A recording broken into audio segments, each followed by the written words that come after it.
It's I guess an origin story, one that's kind of different or very different from the ones that we've seen in terms of finding this island and realizing there was a whole species of this animal and other animals that are kind of very different than any other animals we've seen, definitely bigger. And being able to sort of trace a history of a whole, I guess, ecosystem that was very different than any ecosystem that we've seen in any of the other Kong movies. It's just another imagining of King Kong and what that is and what his journey's been from where he came from and what he had to overcome or the things that he was battling in his birthplace to stay alive and to keep the people alive around and what his place is as a guardian of humanity, I guess.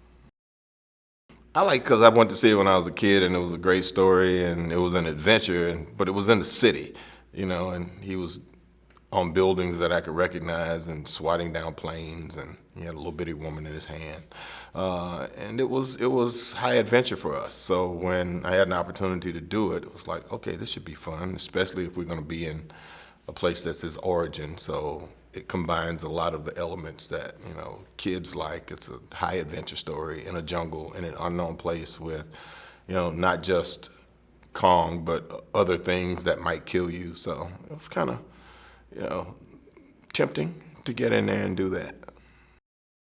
I just like the fact that Packard's a warrior who's very loyal to his men.